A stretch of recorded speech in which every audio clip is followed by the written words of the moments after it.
Que le Seigneur soit loué. La fois passée, j'ai commencé un enseignement. Pourquoi je l'ai commencé? C'était à cause de ce qui s'est passé il y a des dimanches passés. Il y a des réponses qui ont été données à une question, mais il y a même un frère même qui était là, il a ajouté beaucoup de questions à ça. Et par rapport à ça, je me suis dit, maintenant il est temps de pouvoir enseigner sur ça. Amen. Mon enseignement est basé sur le péché. Donc l'enseignement biblique sur le péché. Amen. Et quand nous lisons dans 2 Timothée chapitre 2 versets 1 à 5, nous dit ceci. Je lis rapidement 2 Timothée 2, 1 à 5.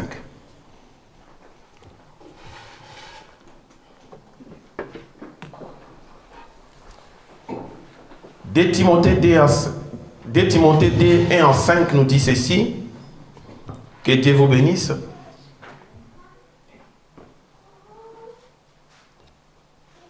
Toi donc, mon enfant, fortifie-toi dans la grâce qui est en Jésus-Christ.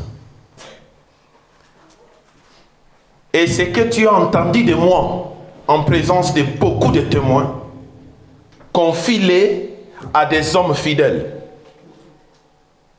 qui soient capables de l'enseigner aussi à d'autres. Souffre avec moi comme un bon soldat de Jésus-Christ. Et 4 nous dit, maintenant il dit, il n'est pas des soldats qui s'embarrassent des affaires de la vie, s'il veut plaire à celui qui l'a enrôlé. Et 5 finalise, il dit, et l'athlète n'est pas couronné s'il n'a pas combattu suivant les règles. Parole du Seigneur, vous pouvez vous asseoir, que Dieu vous bénisse. Seigneur, bénis ta parole et bénis ces moments. Nous voulons écouter de ta part, Seigneur. Utilise-moi comme un simple instrument pour communiquer ta volonté et ta parole à ton peuple. Car la Bible dit, mon peuple périt par manque de connaissances, par ignorance. Et nous voulons aujourd'hui, Seigneur, que nous puissions écouter quelque chose, Seigneur, pour ajouter, Seigneur, dans notre contenu de foi, quelque chose de bon pour la survie, Seigneur, de nos vies, tant spirituelles et physiques, au nom de Jésus-Christ. Amen. Amen. Comme je disais le dimanche passé, la nature du péché, dont la définition. Donc le péché, c'est toute action humaine qui est contre la volonté de Dieu. Toute action que les êtres humains font qui ne glorifie pas Dieu. On peut dire encore que le péché, c'est tout simplement l'incapacité de faire du bien. On peut aussi dire que le péché,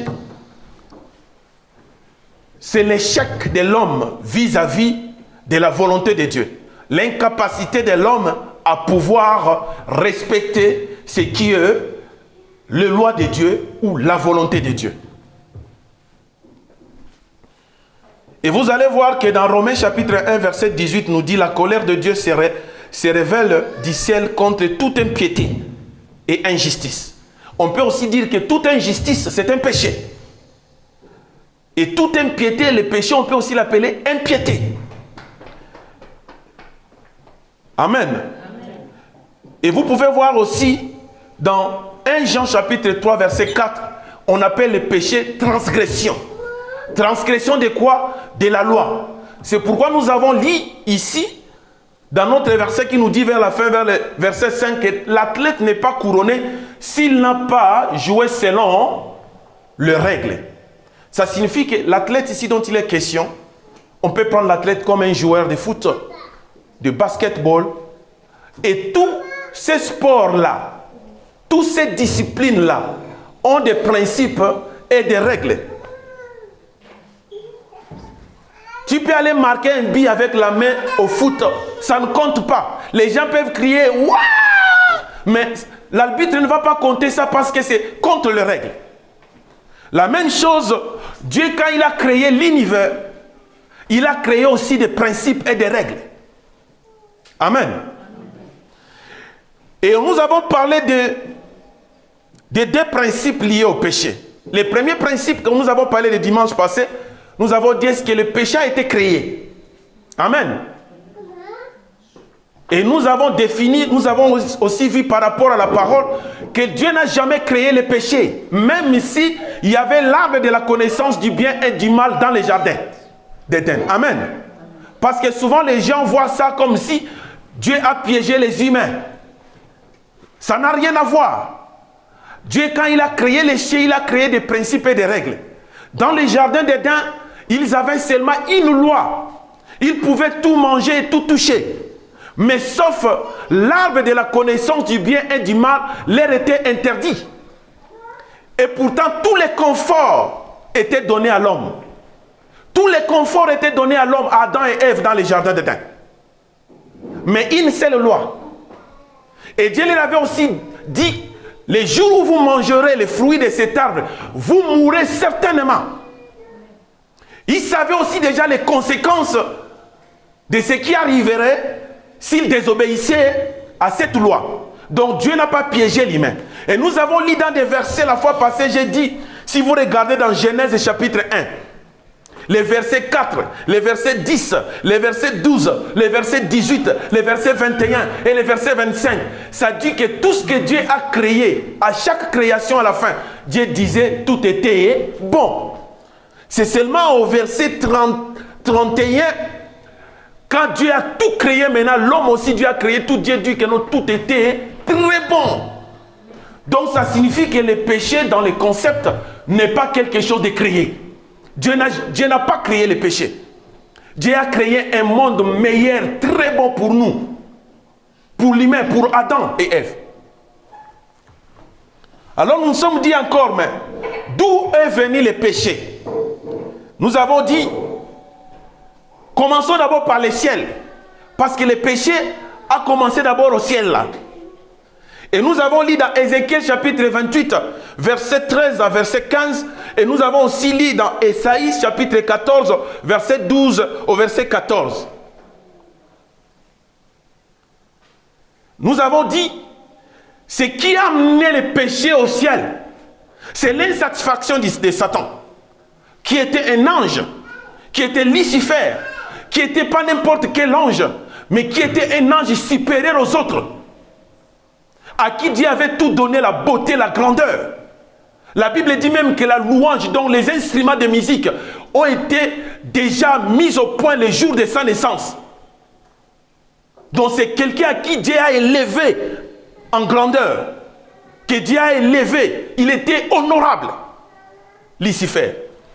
Mais du fait qu'il était insatisfait, c'est l'insatisfaction qui a poussé Satan à pécher. Voilà la première source du péché au monde. C'était au ciel.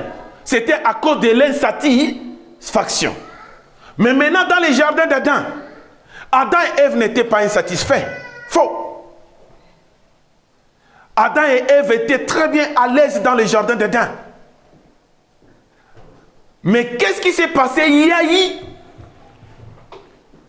le tentateur qui est venu tenter la femme.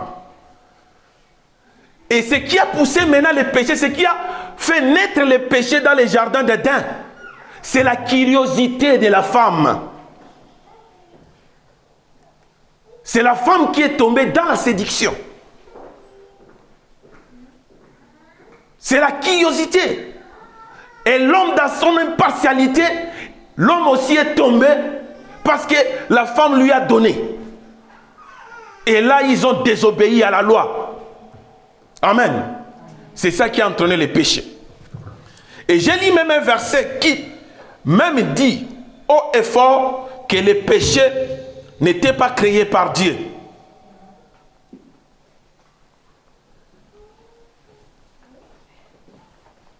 Et nous allons encore beaucoup plus loin. Nous avons parlé des degrés des péchés les dimanches passés.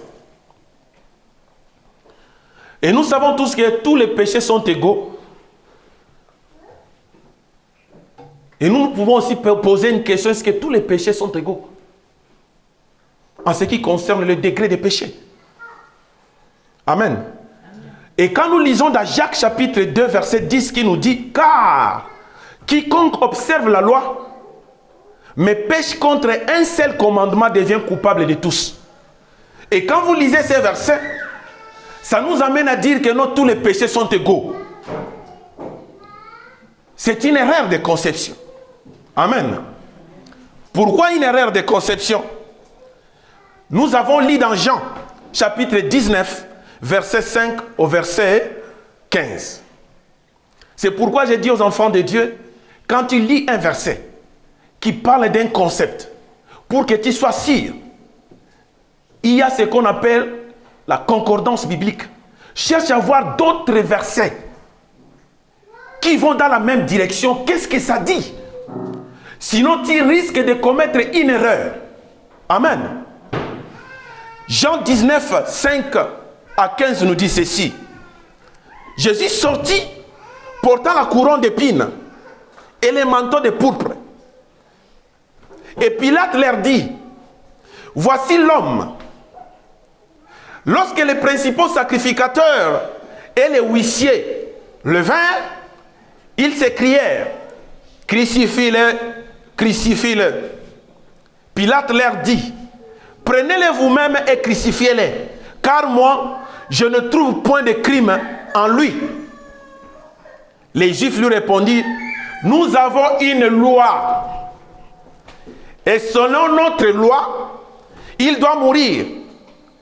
Pourquoi? Parce qu'il s'est fait fils de Dieu. Et quand Pilate entendit cette parole, sa frayeur augmenta. Il entra dans les prétoires et il dit à Jésus, d'où es-tu? Mais Jésus ne lui donna point de réponse.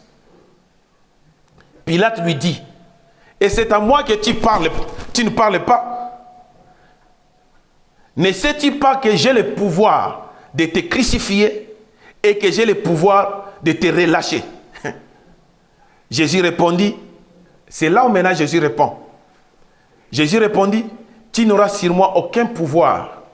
Écoutez-moi bien, tu n'auras sur moi aucun pouvoir s'il ne t'avait été donné d'en haut. C'est pourquoi c'est lui qui me livre. Écoutez-moi bien. C'est pourquoi c'est lui qui me livre à toi commet un plus grand péché. Ça, c'est Jésus qui parle. Je vous en supplie, nous sommes des chrétiens. Le christianisme, Jésus-Christ est Dieu. Il n'y a point de Dieu en dehors de Jésus-Christ. Il est le Père. Amen. Le Saint-Esprit, c'est son esprit. Amen. Amen. C'est notre Dieu qui parle là. Il dit, c'est lui qui me livre à toi, Pilate, là, commet un plus grand péché. On ne peut pas parler de plus grand péché s'il n'y a pas de petit. Mais quand vous lisez maintenant dans Jacques, vous voyez que non, Jacques met comme si toute la transgression de la loi sont égales. Quand tu transgresses une loi, tu es coupable de toute la loi. Donc ça signifie comme tous les péchés, chez Jacques, c'est comme si tous les péchés sont égaux. Mais ici, Jésus dit que l'homme qu'il a livré à Pilate commet un plus grand péché. Ça signifie qu'il y a aussi des plus grands, il y a aussi des petits péchés. Amen.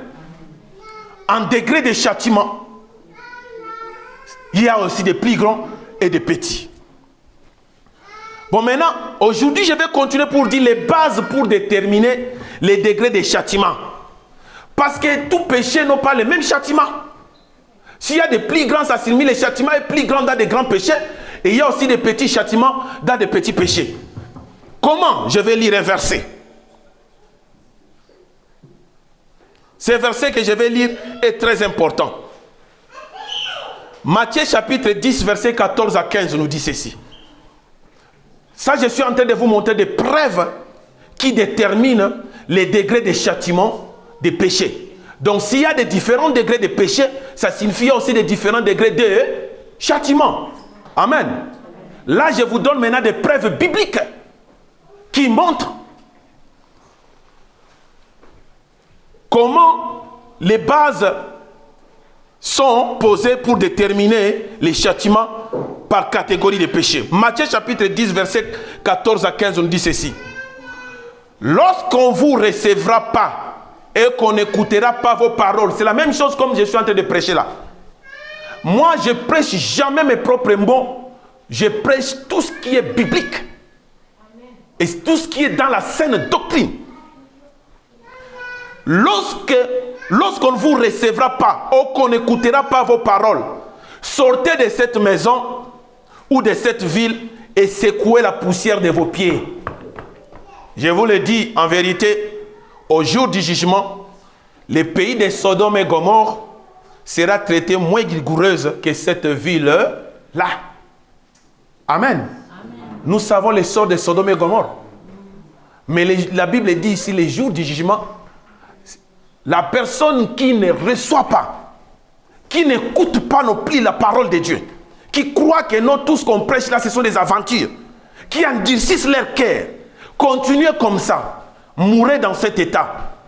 Les jours du jugement, votre châtiment sera beaucoup plus grand que Sodome et Gomorrhe. Mais il y a une question là. Sodome et Gomorrhe c'est déjà détruit. Ces gens-là sont morts. Ici, Jésus est en train de nous dire que dans les séjours des morts, je n'aime pas les mots enfer parce que les mots enfer, c'est un mot catholique. Laissez-moi vous dire c'est un mot catholique. Et les catholiques, quand ils expliquent l'enfer, ils disent que l'enfer ont des pégresses. Toute personne qui a eu des cours de catéchistes à l'église catholique savent de quoi je suis en train de dire. Ils disent que dans l'enfer, il y a des pégresses. C'est pourquoi il y a des endroits que quelqu'un peut changer de comportement là-bas, qu'on appelle purgatoire. Et après, tu peux aller au paradis. Parce qu'ils ont divisé l'enfer à des pégresses. C'est pourquoi moi, je n'aime pas ces mots-là. J'aime dire les séjours des morts. Parce que la Bible nous parle des séjours de mort. La Bible ne nous dit pas de l'enfer. Ici, je suis en train de parler des séjours des morts. Il y a les saints d'Abraham et les séjours des morts. Ça signifie quand quelqu'un meurt en Christ, il ne va pas au séjour des morts. Il est gardé quelque part au sein d'Abraham. Et quand Jésus-Christ est mort à la croix, le paradis était déjà ouvert. C'est pourquoi il dit au voleur là, il dit aujourd'hui même, tu seras avec moi au paradis. Amen, amen. Ici, Jésus est en train de nous dire que même au séjour des morts, les châtiments des gens même qui vont au séjour des morts sont différents. Parce que tous les gens de Sodome et Gomorrhe là, qui sont morts, ils sont déjà au séjour des morts. Amen. Ils sont déjà au séjour des morts. Et après leur châtiment, les châtiments qui sont entrés là, au jour du jugement après, ça sera beaucoup plus grand que ceux qui n'ont pas commis les mêmes péchés que Sodome et Gomorrhe. Mais maintenant, les gens qui commettent les péchés là que Jésus dit ici, les jours du jugement, leur sentence sera beaucoup plus mauvaise que Sodome et Gomorrhe. C'est la même chose que Jésus dit aussi à Capernaum. Et aussi à une autre ville d'Israël, dit dans Matthieu 11, 20 à 24, il dit, alors il s'est mis à faire des reproches aux villes dans lesquelles avaient eu la plupart de ces miracles, parce qu'elles ne s'étaient pas repenties. Il y a beaucoup de gens qui ont écouté la parole de Dieu ici. Moi, j'ai beaucoup enseigné ici, moi, à l'église. J'ai enseigné beaucoup de choses ici à l'église. Vous avez beaucoup écouté. Mais écoutez-moi cette fois ici, très bien, c'est très important. Jésus commence à faire des reproches. Il dit, malheur à toi, Chorazim. Chorazim, c'est une ville qui était en Israël, là où Jésus a fait beaucoup de miracles. Il dit, malheur à toi, Chorazim, malheur à toi, Bethsaïda. Vous connaissez cette piscine de Bethsaïda là. Bethsaïda. Car si les miracles qui ont été faits au milieu de vous avaient été faits à Tyr et Sidon, il y a longtemps qu'elles se seraient repenties en prenant même les sacs et les cendres. C'est pourquoi je vous le dis, au jour du jugement, Tyr et Sidon seront traités moins rigoureuses que vous. Et toi, Capernaum, seras-tu jusqu'au ciel? Non, tu seras baissé jusqu'au séjour des morts. Car si les miracles qui ont été faits au milieu de toi avaient été faits dans Sodome, il subsistera encore C'est pourquoi je vous le dis, au jour du jugement, le pays de Sodome sera traité moins rigoureux que toi. Amen. Amen. Les bases qui déterminent les degrés de châtiment. La première base, c'est quoi? C'est le degré auquel une personne se livre au péché. Amen. Amen. La manière dont tu te livres au péché. Dans Matthieu 5, 20 à 23, nous dit, ça c'est la loi de Jésus. Matthieu 5, 20 à 23. Jésus dit, vous avez appris qu'il a été dit à nos ancêtres, tu ne commettras pas de maître. Si quelqu'un a commis un maître, il en répondra devant les tribunaux. Eh bien, moi je vous dis, ça c'est Jésus qui dit maintenant, moi je vous dis, celui qui se met en colère contre son frère en répondra devant les tribunaux. Celui qui lui dit imbécile passera devant les grands conseils, et celui qui traite de fou est bon pour le feu de l'enfer. Vous savez, il y a beaucoup de choses que nous disons, que nous faisons, nous n'avons pas l'impact et l'ampleur de ce que nous faisons. Amen. Les gens croient seulement que quand tu fais quelque chose, ça c'est la loi du monde. Il y a une différence entre la loi de Dieu, la loi divine est différente avec les lois de ce monde. Dans la loi de ce monde, l'intention n'est pas condamnable. Mais seulement l'acte, quand tu fais l'acte, on te condamne. Mais Jésus dit ici, oui, cette loi-là est vraie. Quand tu tues quelqu'un, on te condamne. Mais laisse-moi vous dire que si dans ton cœur déjà, tu as une mauvaise intention contre ton frère, tu pêches déjà, tu commets les mêmes sentences que la personne qui a tué. Parce que le péché, avant de consommer, commence d'abord par le penser, l'intention. Amen. Et c'est pourquoi quand on dit tous sont péchés, sont privés de la gloire de Dieu, on ne ment pas. Il y a des fois des gens se comportent sains devant les autres, critiquant les autres, parlant des choses, il y a des fois qu'ils ne maîtrisent pas. Et dans tes intentions. Tes intentions sont comment? Réfléchissons bien. C'est pourquoi Jésus était clair. Pourquoi tu veux enlever la paille qui est dans l'œil de l'autre, et pour toi-même tu as la poutre qui est là. Mais tu ne vois pas ça. Faites attention, ça c'est la première base qui détermine les degrés de châtiment. Amen. Amen, amen, amen. C'est le degré auquel une personne se livre au péché. Donc si vous voyez dans ça, donc ici c'est l'intention être sous coupable que les actes. Il faut faire vraiment attention. Deuxième mesure qui détermine, pour aller rapidement parce qu'on n'a pas le temps. Deuxième mesure qui détermine les degrés de châtiment, c'est dans Matthieu chapitre 18, versets 5 à 7. C'est pourquoi je lis beaucoup de versets pour vraiment que cet enseignement entre vraiment bien. La mesure dans laquelle une personne, par son exemple et son influence, aura conduit les autres à pécher. Amen. Amen. Et vous avez compris ce que je viens de dire? Amen. Amen, amen. Amen. Chaque fois quand je prêche ici, j'ai dit, Maman Mokliso, il se dit, non, Maman Mokliso. Si tu demandes à Maman Mokliso, elle te dira que non, Mokliso Azali, que les chrétiens, la lumière du monde. Ça signifie, nous sommes des exemples. C'est nous qui montrons les chemins. Nos exemples, c'est ça le monde est tenté de nous voir là. Et quand nous nous querellons sur Internet là, et quand nous faisons tout ce que nous sommes tentés de faire là, il y a des païens maintenant, ça devient une barrière pour les païens.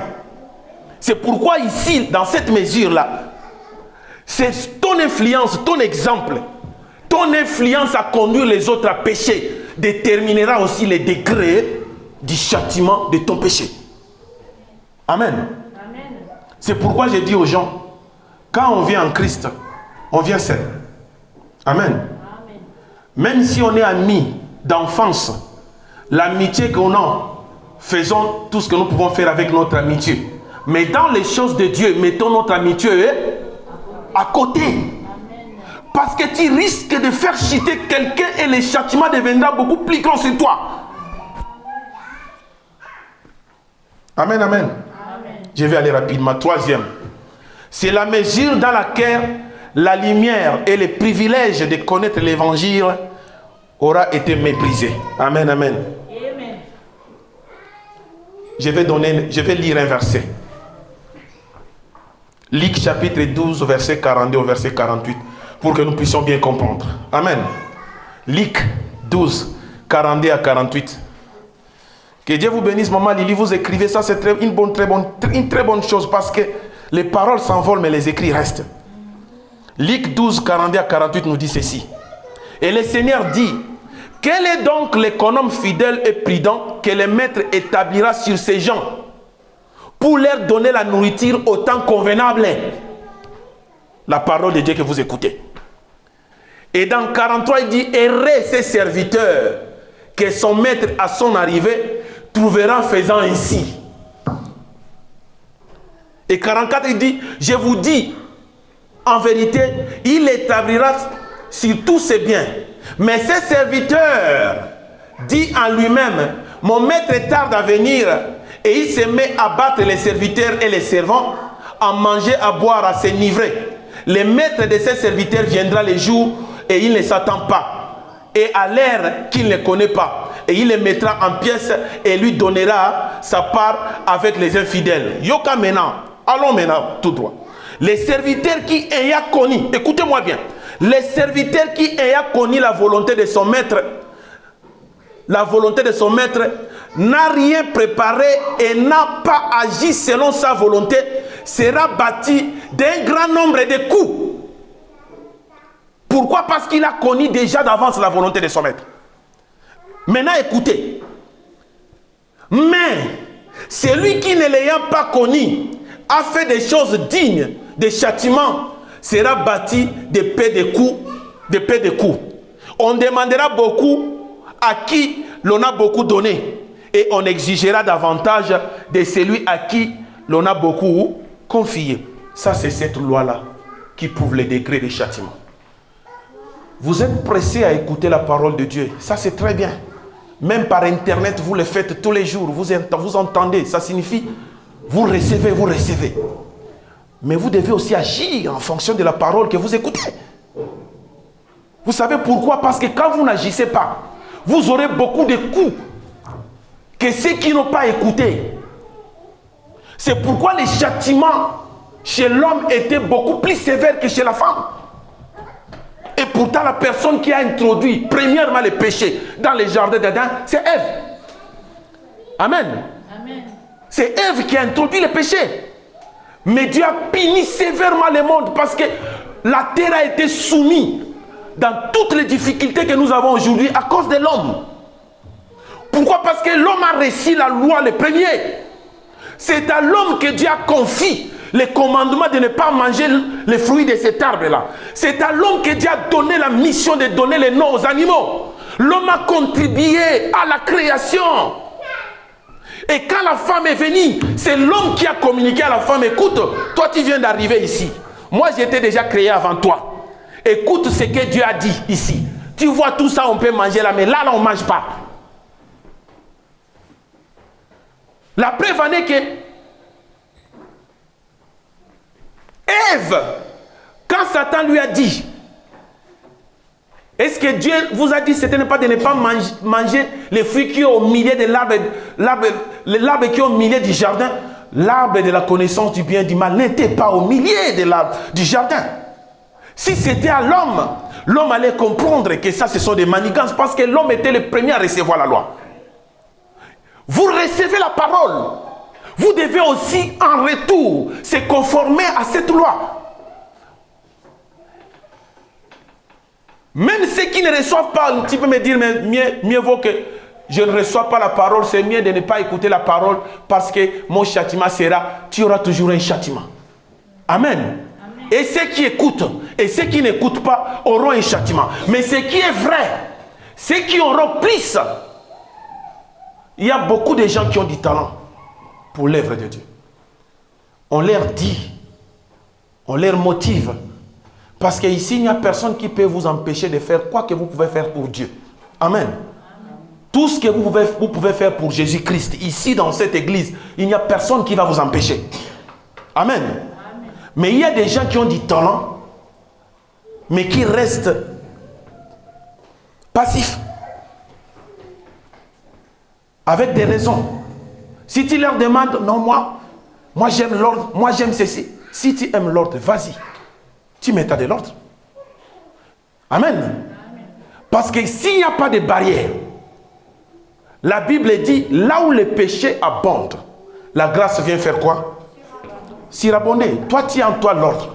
Là où le désordre abonde, toi, l'ordre, tu feras quoi? Tu vas surabonder.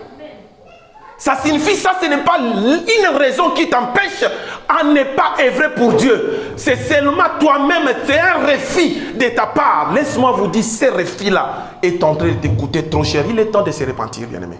Il est temps, il faut se repentir. Parce que des conséquences sont sérieuses. Amen. Et quatrième. Non, c'était 3 principes. Alors maintenant, on va aller. J'ai parlé le dimanche passé de cette dynamique relationnelle qui régit entre nous les humains. Quand Dieu nous a créés ici sur terre, la foi, même la vie sur terre, a des sens. Il y a un sens qui est... On a dit, ce sens c'est... Et ce sens c'est... Amen. Que Dieu vous bénisse. Tu as un sens vertical avec Dieu dans la relation que tu as envers Dieu. Par rapport aux lois de Dieu. Mais tu as aussi un sens qui est aussi horizontal par rapport aux lois des hommes. C'est pourquoi l'État a mis des dispositifs de loi. Amen. Parce qu'on ne peut pas vivre dans un monde sans loi, sans principe. C'est la jungle. L'État a mis des dispositifs des lois, mais il faut faire attention. Et quand vous lisez dans Romains chapitre 13, verset 1 à 7, il faut bien les comprendre. Sinon, vous allez vous tromper aussi dans l'erreur. De commettre certaines erreurs bêtement comme ça, parce que vous lisez la parole sans discernement. Romains chapitre 13, verset 1 à 7 nous dit ceci. Que toute personne soit soumise aux autorités supérieures. Car il n'y a point d'autorité qui vienne de Dieu. Et les autorités qui existent ont été instituées de Dieu. C'est vrai. Mais écoutez-moi bien. C'est pourquoi celui qui s'oppose à l'autorité résiste à l'ordre que Dieu a établi. Et ceux qui résistent attireront une condamnation sur eux. Ce n'est pas pour une bonne action, c'est pour une mauvaise que les magistrats sont à redouter. Veux-tu ne pas craindre l'autorité? Fais le bien et tu auras son approbation. Les magistrats est serviteur de Dieu pour ton bien. Mais si tu fais le mal, crains, car ce n'est pas en vain qu'il porte le paix, étant serviteur de Dieu, pour exercer la vengeance et punir celui qui fait le mal. Il est donc nécessaire d'être soumis, non seulement par crainte de la punition, mais encore par motif de conscience. C'est aussi pour cela que vous payez les impôts, car les magistrats sont des ministres de Dieu entièrement appliqués à cette fonction. Rendez à tous ce qui leur est dit. L'impôt à qui vous devez l'impôt. Les tribus à qui vous devez les tribus. La crainte à qui vous devez la crainte. L'honneur à qui vous devez l'honneur. Parce qu'il y a des choses qu'on ne prêche pas à l'église. On prêche seulement les choses, mais des chrétiens font des dégâts, des péchés terribles sans les savoir. Mais quand vous lisez cette loi, Papa Betoko, le problème avec cette loi, c'est quoi? Les magistrats sont des serviteurs de Dieu. Quand le magistrat se conforme à la volonté de Dieu. Mais il y a plusieurs lois de ce monde qui sont contre la volonté de Dieu. J'ai dit la fois passée, j'ai donné un exemple. Les lois de ce monde parlent des crimes à ce qui concerne par exemple les viols. Mais quand tu prends une femme par son consentement, même si tu es marié et que tu sortes avec cette femme-là, pour le monde là, les juges, quand il n'y a personne, si un homme va aujourd'hui au tribunal, il dit au magistrat, écoute, je viens de sortir avec une femme là à l'hôtel aujourd'hui même. Mais ils vont tous les deux avec la femme, on vient de sortir à l'hôtel. Les juges leur diront, mais Tu as quel âge? Oh, j'ai 30 ans. Tu as combien? Oh, 35 ans. À quoi ça me regarde? Amen. Donc pour la loi de ce monde, ce n'est pas un péché. Mais verticalement, c'est un péché. Et aujourd'hui encore, on parle tout simplement des choses que nous savons aujourd'hui de la communauté LGBT. Et les lois de ce monde ont vulgarisé le mariage pour tous. Mais devant Dieu, ce mariage pour tous est condamnable. C'est pourquoi il faut savoir la loi que les autorités ont votée. Si cette loi-là va à la contre de la volonté de Dieu, toi, un enfant de Dieu, tu ne peux pas mettre en applicabilité cette loi-là. C'est là où la parole de Dieu vient dire, mieux vaut obéir à Dieu plutôt qu'aux hommes. Mais à tout ce qui concerne d'autres lois, l'impôt, l'honneur qu'il faut donner à celui qui mérite l'honneur, si tu ne le fais pas, tu es un enfant de Dieu, tu commets un péché. Amen. Je vais choquer les gens quand je vais dire quelque chose là. Nous le faisons, nous avons tous passé par là, nous l'avons fait. Nous l'avons fait. Même déjà, même jusqu'aujourd'hui même, il y a des pasteurs, même des serviteurs de Dieu qui le font. Un homme de Dieu qui n'a pas de papier, mais qui travaille avec les papiers d'autrui. Et quand vous regardez ça sur le plan humain, c'est une aide. Hein? Parce que c'est un être humain, il doit avoir aussi quelque chose, rester comme ça, c'est pas bon. On lui donne les papiers d'une autre personne pour travailler. Mais sur le plan de la loi même humaine, ce n'est pas condamnable. C'est pas condamnable. Mais maintenant, vis-à-vis de Dieu, c'est condamnable ou pas? Voilà. C'est pourquoi j'ai dit, dans cette dynamique relationnelle, nous devons savoir aujourd'hui, quand nous parlons, maintenant l'église est devenue froide, l'église est devenue ceci, oh le diable, il y a des fois on peut condamner le diable, oh il y a ceci, il y a ceci. Laissez-moi vous dire quelque chose, l'histoire de cette église, ce qui s'est passé avant. Quand on a commencé l'église au début, c'est que les gens disent, même vous demandez à papy, à ma mère, que l'église avant c'était puissant. Pourquoi? Parce que tous les dimanches dans les cultes, il y a quelqu'un qui parle en langue là-bas, il y a quelqu'un qui prophétise là-bas, 2 ou 3, 4 prophétisent en même temps, les gens tombent. Et c'est ça, c'est que les gens croyaient que non, c'était puissant et que Dieu agissait. Amen. Il a fallu un grand travail. Il a fallu que je sois aussi rigoureux et te dis comme on me dit, pour que nous puissions arriver au moins à ce que nous sommes arrivés après. Sans savoir que c'était du désordre organisé. Là tu prophétises, l'autre là prophétise en même temps, l'autre là parle en langue en même temps. Là on tombe. Pour quelle finalité? La Bible l'interdit. Si quelqu'un prophétise, nous devons écouter et discerner si cette prophétie-là vient de Dieu ou pas. Mais dites-moi dans un endroit où 3 ou 4 prophétisent. Qu'est-ce qui s'est passé avant? Raisonnez, l'histoire doit nous enseigner. Parce que l'histoire était dit. C'est ce qui était les affranchis avant. Aujourd'hui, j'ai dit gloire au Seigneur parce que beaucoup de ces choses-là ne se répètent plus comme avant. Amen. Nous savons qu'est-ce que la parole nous dit à propos de parler en langue. Mais quand dans une église en pleine culte, celui-là parle en langue, l'autre là en langue, l'autre là en langue, mais quand maintenant quelqu'un vient, un païen il vient, il rentre. Et quel est le résultat? Amen. Il y a même un grand pasteur au Congo qui a prêché la fois passée, il est spécialiste en parler en langue, qui a prêché la fois passée, il a dit, quand tu parles en langue, tu nous déconnectes. Il a dit lui-même aussi, il s'est repenti. Même si tu es un serviteur de Dieu, tu peux te repentir. Amen. Amen, amen. Pour dire que il y a beaucoup des erreurs que nous commettons, beaucoup de péchés que nous commettons. Mais la grâce de Dieu est sur nous. Dieu de miséricorde et de grâce. Dans la grandeur de ça, comme la Bible dit, il est riche en bonté, mais lent à la colère.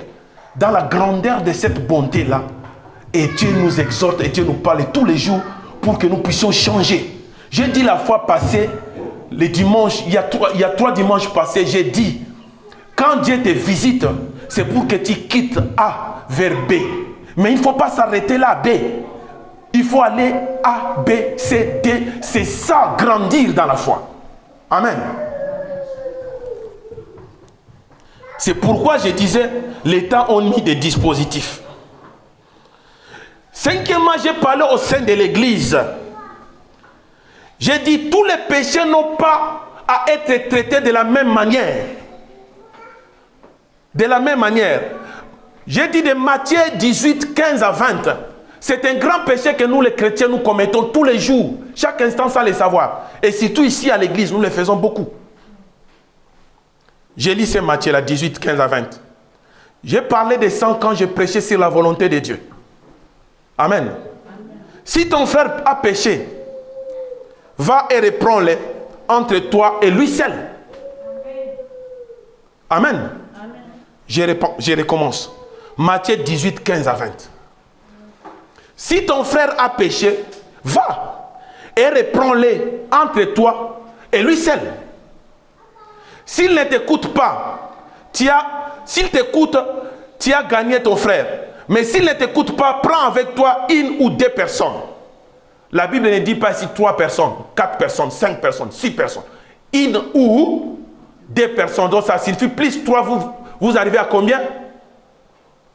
À 3, c'est pas ça. C'est des calculs simples. Une ou deux personnes. Ça suffit si tu ne prends pas une personne, tu prends des personnes. Toi et les 2 personnes, vous faites au total combien? 3. S'ils refusent de les écouter, dis-les à l'église. Et s'ils refusent aussi d'écouter l'église, qu'ils soient pour toi comme un païen et un publicain.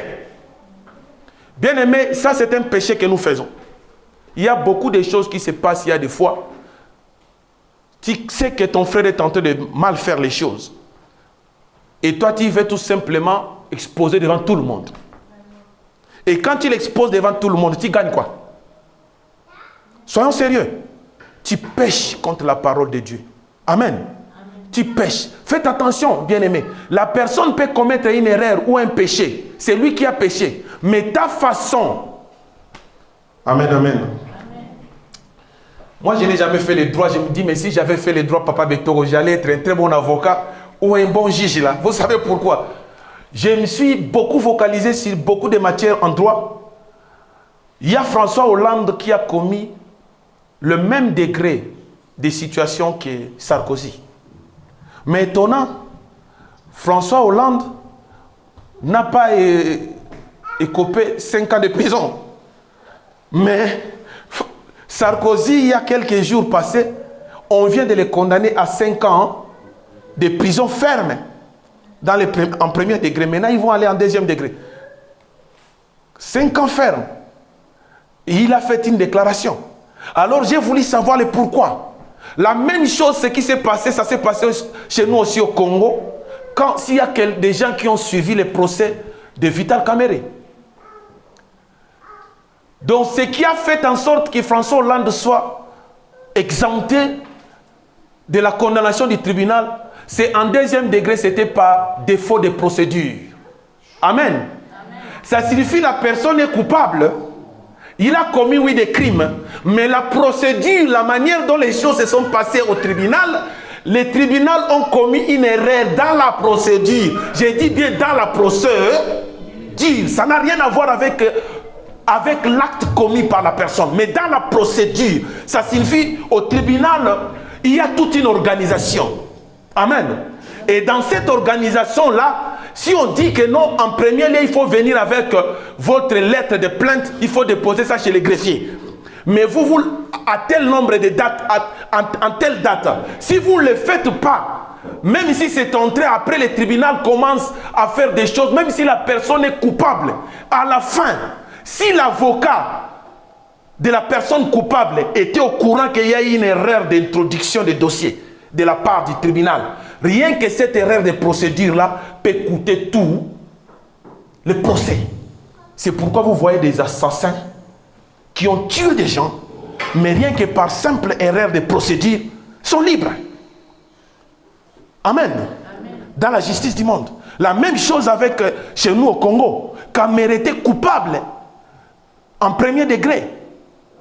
Mais quand ils sont allés en deuxième degré, il y a une erreur de procédure au début.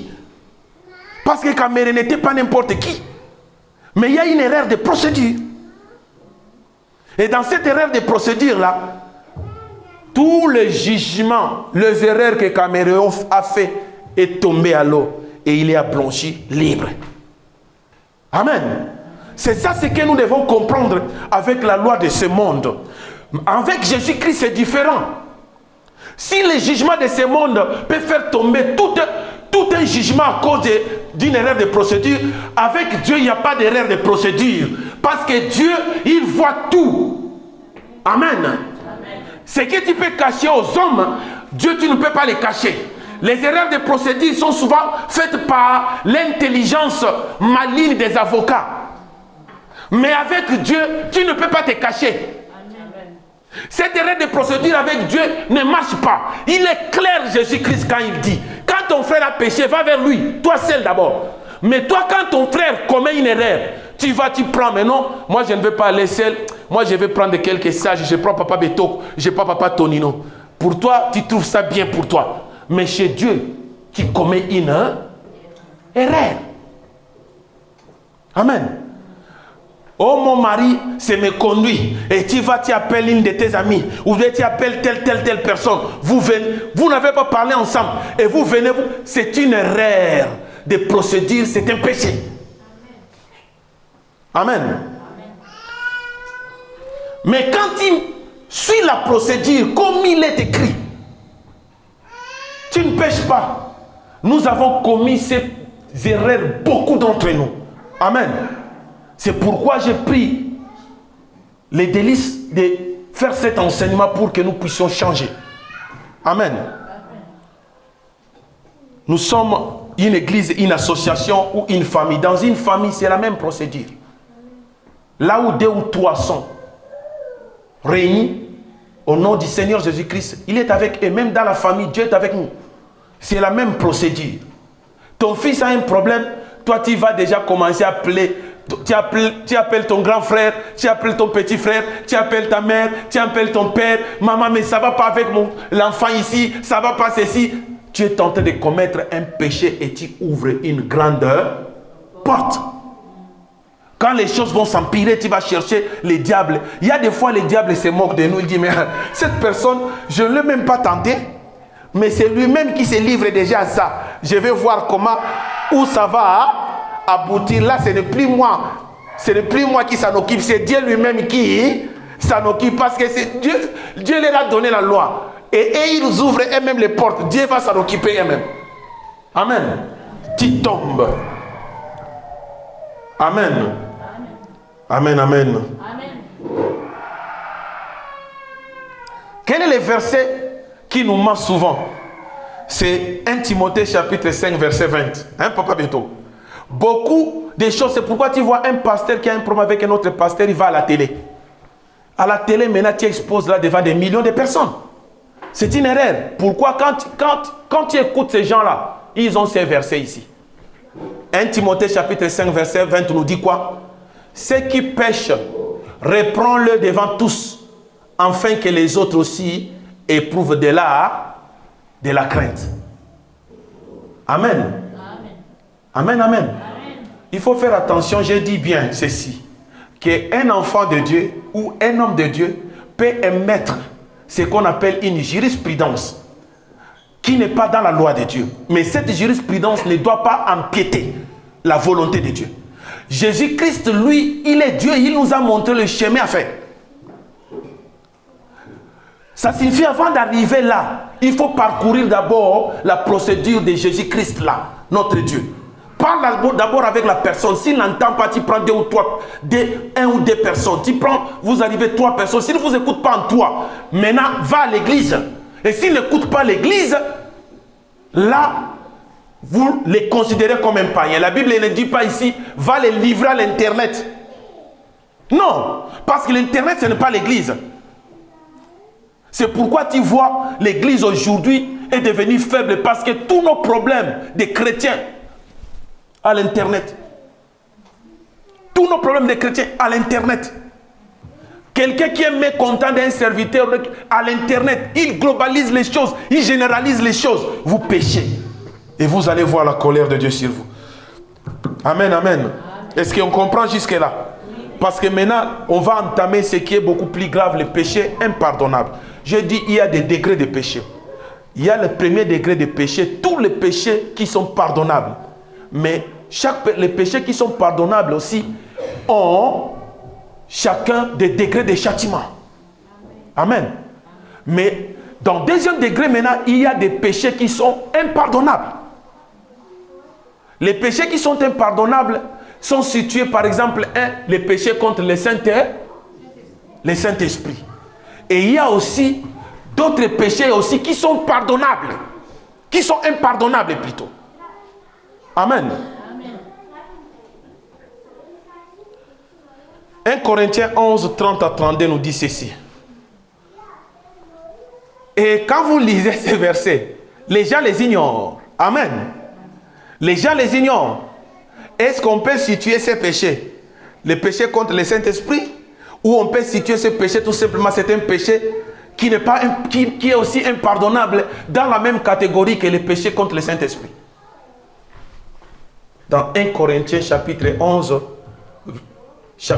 verset 30 au verset 32. Ça nous dit quoi? Je lis au nom du Seigneur Jésus-Christ.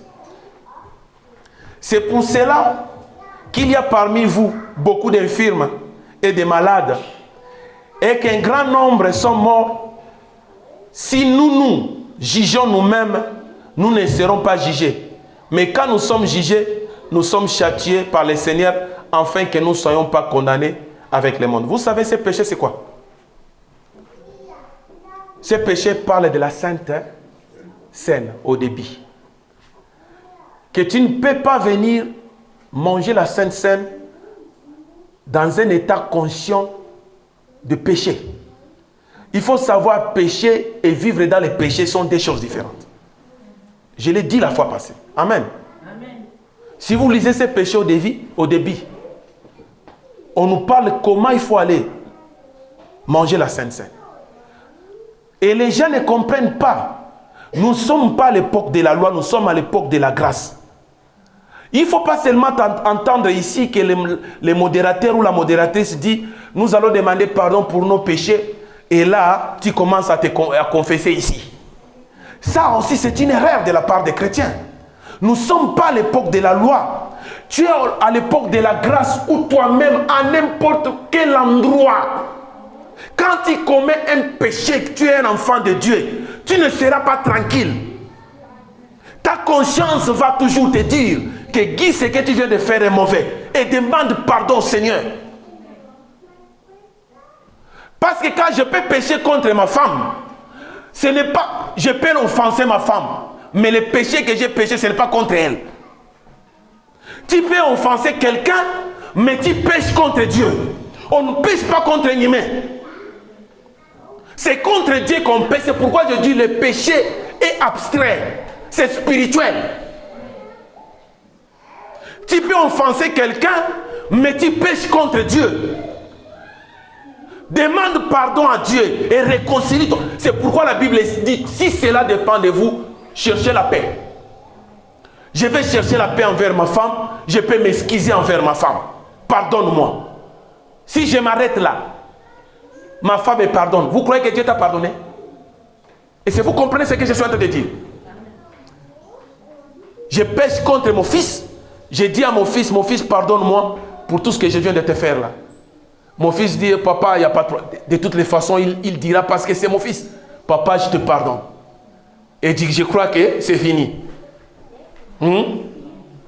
Là, tu as fini horizontalement, mais verticalement, c'est là où la condamnation est. Horizontalement, qu'est-ce que tu fais? Et tu viens comme ça à l'église, tu fais que tu as rangé à la maison, tu crois que tout est bon, et tu viens à l'église et tu vas manger.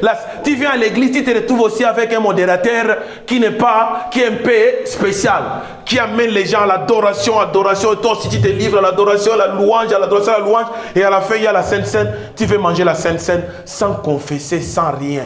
La Bible dit, c'est pourquoi il y a des infirmes, même quelques-uns sont morts. Et quand vous mourrez dans un péché tel, un péché comme ça, ce péché, c'est la même chose comme le péché d'Anania et Saphira. Et il y a une fois notre fille, je crois que c'était Amaël ou Priscilla qui avait posé une question. Est-ce que Anania et Saphira sont allés au ciel parce qu'ils ont été baptisés? Et en plus, ce sont des juifs, pire race, qui ont reçu le Seigneur Jésus-Christ, qui ont été baptisés, même, qui ont reçu même le baptême du Saint-Esprit. Mais quand ils ont commis un tel péché, ils sont morts. Est-ce qu'ils iront au ciel? Et si on n'est pas sage et intelligent dans la parole de Dieu, on dira mais non, et ils vont aller au ciel. Non. Amen. Ils sont morts, et spirituellement et physiquement. Parce que c'est ça les conséquences de la mort, du péché. Le péché entraîne la mort. Et cette mort-là doit commencer d'abord spirituellement. Et ça amène la dégradation physique. Mais si tu meurs subitement, ça signifie que le péché que tu as commis est impardonnable. Et ça doit entraîner directement la mort physique. Amen. Et si vous comprenez, l'un des péchés impardonnables, la Sainte Seine. Parce qu'il n'y en a pas trop. Il y a le mariage, la Sainte Seine, elle est. Et quoi? Troisième, c'est. Oh Seigneur, je recommence. Des institutions que Dieu lui-même a instituées, qui sont vraiment du plus haut niveau du sacré. Le mariage. Et la Sainte Seine vient en troisième. Et au milieu là, c'est le baptême. Amen. Ce sont des institutions qu'il faut faire attention avec. C'est pourquoi je dis aux gens, si quelqu'un aujourd'hui va prendre un baptême qui est l'eau sur la tête là, et j'insiste et je vous dis que les gens qui t'ont mis l'eau sur la tête, ils l'ont fait volontairement contre la volonté de Dieu. Amen. Nous sommes l'église, nous ne sommes pas à l'époque de la loi. Même à l'époque de la loi, Jean-Baptiste, il baptisait au Jourdain. Et le baptême a une manière d'être fait. S'il faut être plongé dans l'eau. Et l'eau qu'on met sur la tête, tu n'es pas plongé. Mais ils sont toujours dans la foi, nous sommes la foi. Et à la fois, tu te sens comme si tu es plongé dans l'eau. Ça n'a rien à voir si c'était le cas. Jésus-Christ lui-même, Dieu, n'allait pas faire ça. Il allait dire que moi je suis Dieu par la foi. Jean-Baptiste prend de l'eau, mets-moi ici. Non. Lui-même, il a fait le même exercice. Parce qu'il y a une différence entre le baptême de Jean au Jourdain et le baptême de Jésus-Christ. C'est pourquoi Jean il dit, moi je vous baptise d'eau. Mais après moi viendra quelqu'un, je ne suis même pas capable de délier ses chaussures. Lui, il vous baptisera de quoi? S'il vous plaît, il vous baptisera de quoi? Du feu et du Saint-Esprit. Mais quand les gens écoutent cette parole, les gens s'attendent, mais le baptême de Jésus doit être différent. Mais pourquoi il faut être encore plongé dans l'eau? Amen. C'est là où Jésus vient expliquer à Nicodème que moi, le baptême que je vous donne, que moi, Jésus, je donne là, ce n'est pas le baptême de la repentance, comme Jean donnait. Mais moi, mon baptême là, c'est un baptême de la nouvelle naissance. C'est pourquoi il dit à Nicodème, si quelqu'un est né d'eau et d'esprit, ça signifie, tu peux être baptisé par l'esprit avant, ceux qui ont eu le privilège, comme ce qui s'est passé. Ce qui s'est passé chez Corneille. Comme ce qui s'est passé chez Corneille. Les gens écoutaient la parole et le Saint-Esprit descendit et ils ont été baptisés du Saint-Esprit. Et le baptême d'eau a suivi après. Les apôtres n'ont pas dit, mais non, du fait qu'ils sont déjà baptisés du Saint-Esprit, nous n'avons pas le droit de les baptiser d'eau. Non, parce que et le baptême d'eau et le baptême du Saint-Esprit vont de pair. Donc, plonger dans l'eau n'est rien d'autre que l'image de l'obéissance d'une réalité spirituelle que tout être humain qui veut naître de nouveau doit passer. Et quand on te met l'eau sur la tête là, ce n'est pas les vrais. Et quand tu n'es pas dans les vrais, tu es dans les faux. Amen. Et quand on vous dit, c'est pour vous prévenir, vous avez encore le temps, ça vous coûtera absolument rien. J'ai béni Papa Tonino chaque fois. Je l'ai dit ouvertement ici. Quand on a lancé la campagne du baptême d'avant, le premier baptême ici à l'église, on s'entendait seulement que les enfants seulement viennent être baptisés. Mais Papa Tonino s'est levé. Le Papa Tonino que vous voyez là, il n'a pas regardé que moi, Papa Tonino, accepté d'être baptisé. Quelle honte! Ce n'est pas la honte. C'est pourquoi Christ dit, si tu me réunis là, devant les hommes, moi aussi je te réunirai. Où ça? Il s'est levé et il a donné le courage aux autres. Il y a Maman Mado qui a suivi après par d'autres baptêmes qui sont venus après. Amen. Parce que Papa Tonino lui-même il a dit, mais non, le baptême que j'ai pris, ce n'est pas conforme. Moi, Papa Tonino, comme je suis là, est-ce que dans un baignoire, je peux être plongé dans? Parce que les gens qui font souvent ce genre de baptême, c'est conforme au baptême chez Corneille. Mais non, ce n'était pas le baignoire là qui est chez nous à la maison. Amen. Il faut faire la différence entre les choses. Et quand tu refuses la parole chaque fois, tu commets un péché. Et un jour, qui peut te coûter cher. Et si tu restes comme ça avec un mauvais baptême, un faux, tu vas à la mort éternelle. Amen. Alors, j'ai élucidé quelque chose pour que nous puissions réfléchir pour savoir qu'est-ce qu'est le baptême contre le Saint-Esprit. Dans l'évangile, on lit dans Matthieu chapitre 12, verset 31-32, nous dit ceci. C'est pourquoi je vous dis, tout péché et tout blasphème sera pardonné aux hommes. Mais les blasphèmes contre le Saint-Esprit ne sera point pardonné. Quiconque parlera contre le Fils de l'homme. Le Fils de l'homme dont il est question ici, c'est qui? Hein? C'est Jésus-Christ. Quiconque parlera contre le Fils de l'homme, lui sera pardonné. Mais quiconque parlera contre le Saint-Esprit, il ne lui sera pardonné ni dans ces siècles, ni dans les siècles à venir. Et Marc insiste dans Marc 3, 28 à 29, nous dit, je vous dis en vérité, tous les péchés seront pardonnés aux fils des hommes. Et les blasphèmes qu'ils auront proférés les seront pardonnés. Mais quiconque blasphémera contre le Saint-Esprit n'obtiendra jamais le pardon. Il est coupable d'un péché éternel. Amen. Amen. Alors, dans ce contexte-là, qu'est-ce que le péché contre le Saint-Esprit? J'ai 4 points de vue. Maintenant, vous allez voir dans ces points de vue-là. Qu'est-ce que nous pouvons dire est correct pour dire que ça, c'est le péché contre le Saint-Esprit? Conception 1. Il s'agit d'avoir commis un péché réellement très grave, comme l'adultère, le maître ou le reniement de Christ sous la pression de l'oppression. Est-ce que ça, c'est le péché contre le Saint-Esprit? Amen. Amen. Est-ce que c'est ça? Parce que si c'était le cas, beaucoup de gens qui ont commis l'adultère n'allaient pas être pardonnés. Amen. Beaucoup. Pierre a renié Jésus 3 fois. Est-ce qu'il a été condamné au péché éternel? Ce n'est pas ça. Amen. Parce que beaucoup de gens, aujourd'hui même, qui se croient coupables et qu'ils ont fait ces péchés, si tu leur demandes, ils ne savent même pas. Amen, amen. Éphésiens 4, 3, 31 nous dit, n'attristez pas le Saint-Esprit de Dieu, car lesquels vous avez été scellés pour les jours de la rédemption. Que toute amertume, toute animosité, toute colère, toute clameur, toute calomnie et toute espèce de méchanceté disparaissent du milieu de vous.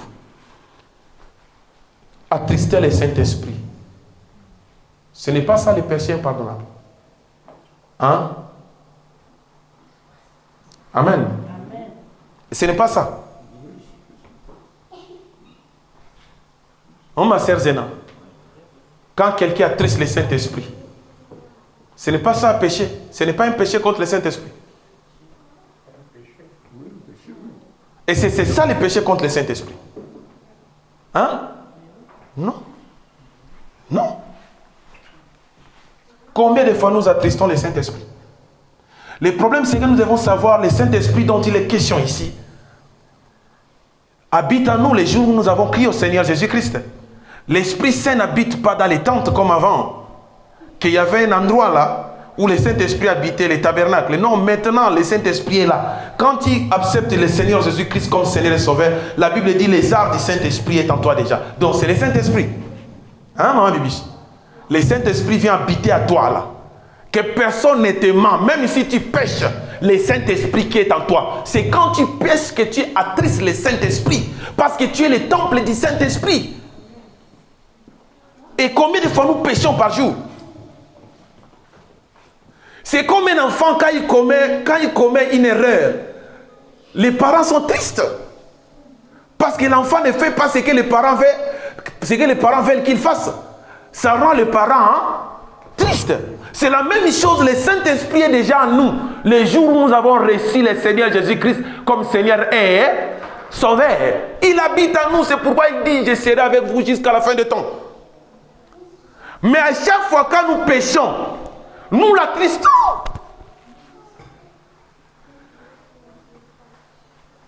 Qu'est-ce qui te fait croire que tu es un enfant de Dieu? On a dit. Qu'est-ce qui te fait croire que toi, tu es vraiment l'enfant de Dieu?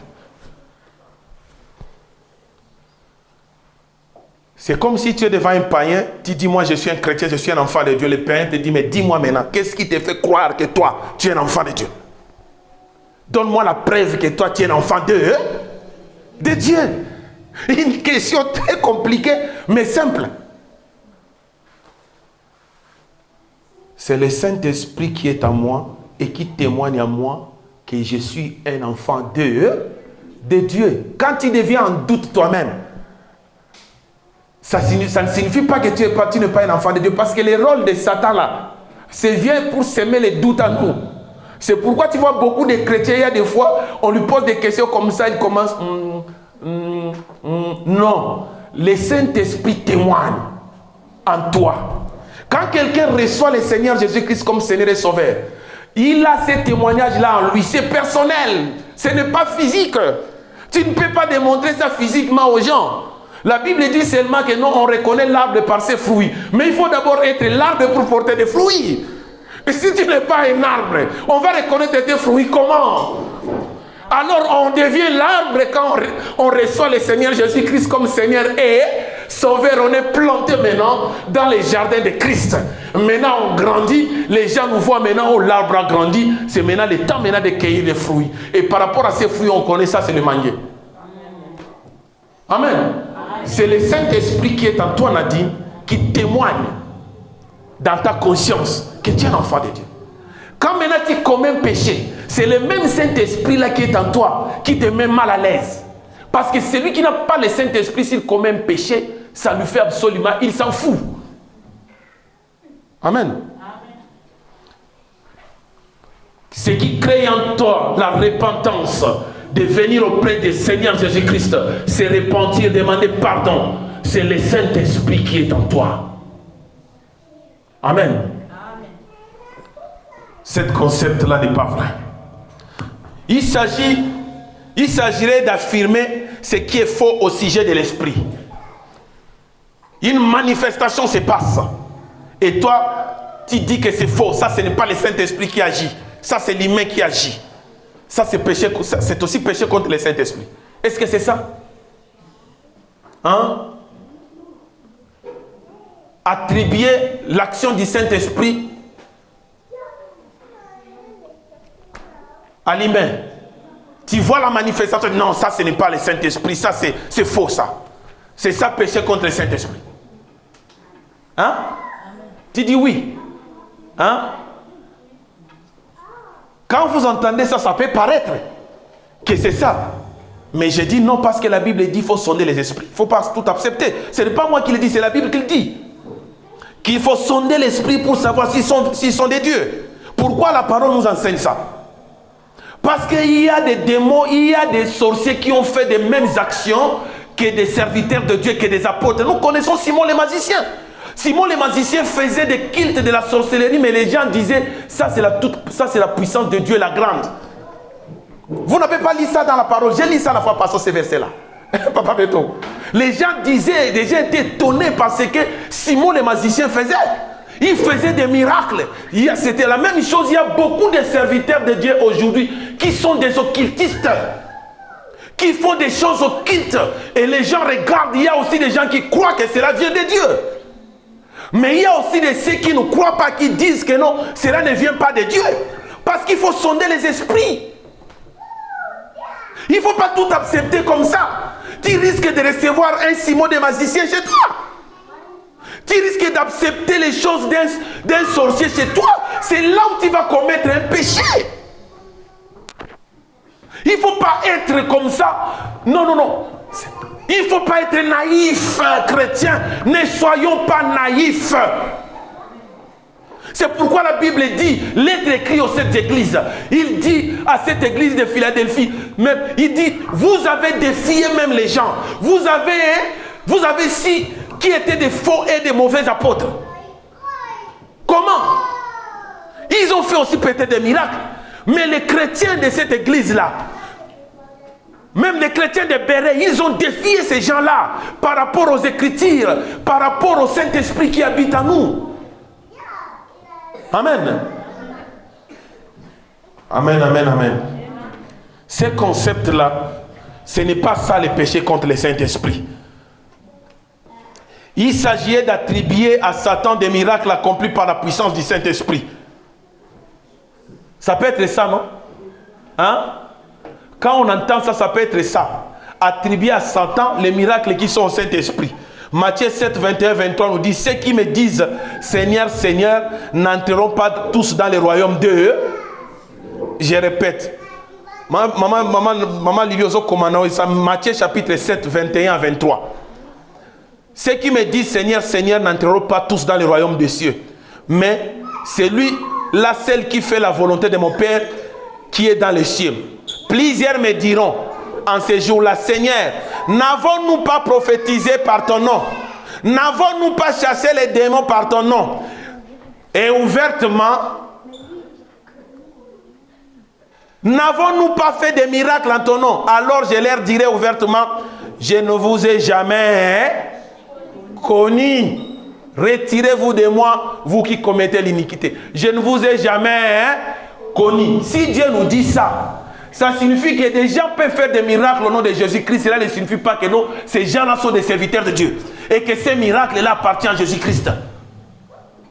Ça m'étonnerait que quelqu'un qui se dise serviteur de Dieu, mais qui vit dans des péchés, qui vit dans des remariages, des remariages, des remariages, mais vient faire des miracles. Et nous, on applaudit. Amen.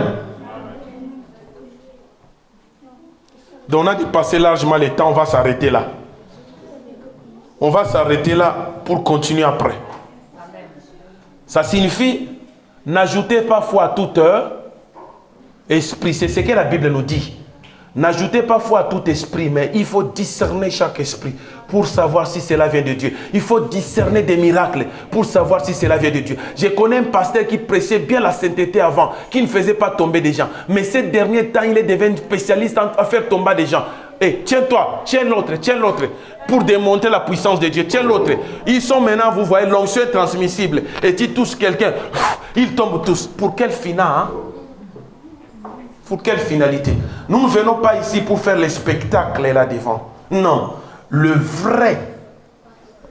La vraie raison plutôt de ce que nous venons ici, c'est pour écouter la parole de Dieu et hériter, préparer la vie éternelle. Nous allons lever, nous allons prier.